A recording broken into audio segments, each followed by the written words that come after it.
My speech is on living water. You know, let me ask you a question. Jürgen, what do you think of when you hear the word water? Thirst. Thirst? Wetness? You know, when you go to your kitchen faucet and you turn it on, what usually happens? If the plumbing works, you get water. But you know, the best part of it is you can get cold water or you can even get hot water. When you get in the shower every morning and you turn that knob on and you stand in front of the shower, usually water comes out. And once again, you can get hot or cold water. Do you realize that most of the world doesn't even have running water in their own home? You know, it's kind of amazing how Cindy and I got started on this trek. We were invited to a swanky dinner party. We're at this beautiful estate in Los Altos. You go into this beautiful backyard, just a beautiful park-like setting, just gorgeous, fully catered. Almost everybody had a waiter sitting at your table for each person. So it was just amazing. The food was scrumptious. But you know, when they gave us something to drink, they gave us a bottle of water. And at first I thought, well, you know, maybe it has, you know, maybe it's root beer, maybe it's some kind of tea. But then you start thinking about it, and no, unfortunately, it's muddy water. Because that's what most of the people in the world, that's what they drink. You know, what we learned that night was very shocking and actually started us down this track. Do you realize that 1.5 million children die every year because of lack of clean water? You know what's worse? 783 million people don't even have access to clean water at all. This is all that they have. So it's really amazing that you get to a situation that we don't really give it much thought. You know, every time we flush a toilet, that could save a child's life for a day. What's worse is we decide we want to have a green line, so you go turn your sprinklers on. You know, when your sprinklers run on a daily basis, that's enough water for multiple families to survive for a day. Our refrigerators, where you can go and you touch it and poof, you have instant cold water. Or anybody have an instant hot water set up in their house?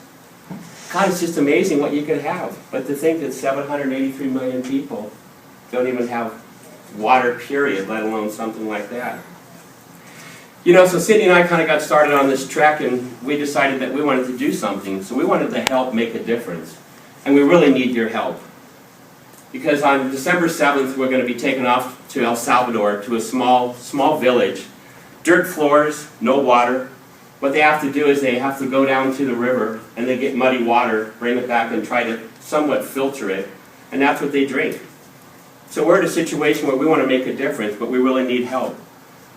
In El Salvador, we're going to be doing a drill team. The good news is we're not doing it by pick and shovel. They actually have a drill rig. The drawback of it is unfortunately the drill rig isn't the latest and greatest design. So while we're doing the drill rig, what we have to do is we have to pack the drill bit with grease while it's drilling through the soil. So you know what that means? That means all day long we're going to get slung with grease and mud. Well, all I can say is thank God for the goodwill, because that's where I'm going to go and buy my wardrobe for our trip to El Salvador.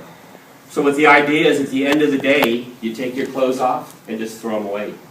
Because unfortunately, without the fresh water, they don't have washing machines. You know, Whirlpool's not there. You can't go throw your clothes in and get it all clean. So the best thing to do at the end of the day is just throw your clothes away and put on fresh ones for the next day. You know, hopefully it'll take us only 4 to 5 days to drill. They're hoping maybe we'll get down maybe 100, 150 feet.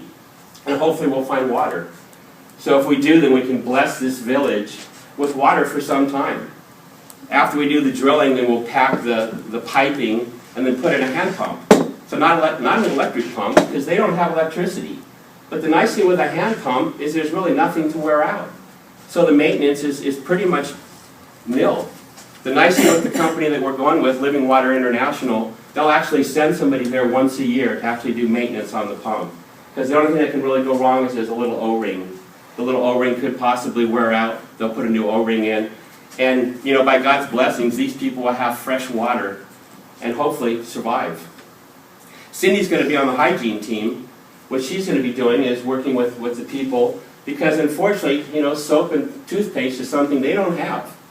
So fortunately, through large donations, we're taking a large amount of soap and toothbrushes and toothpaste there. So Cindy will be showing the people how to have better hygiene. I don't think she'll be getting in the bathtub with them and taking baths on a regular basis. But the good thing is she'll be able to teach them things that will help them hopefully for years and years to come that they can teach their own people. There'll also be some Bible study that will also be going on. So what we're also hoping is that the people will realize that with God's love, that's where the fresh water is coming from. You know, but here's the situation. We really need your help because we have to raise $4,000 in order to make this trip.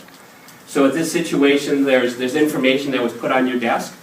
It's a situation, if you'd like to help, you can help with prayers, you can help with dollars.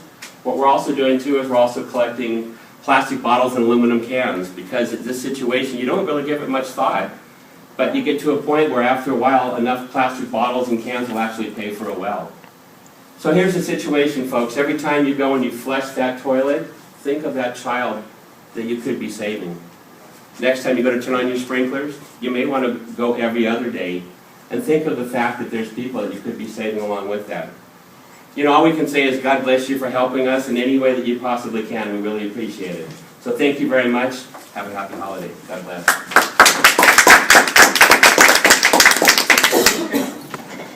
Anybody want some water? Yeah. That looks like stuff. Good job.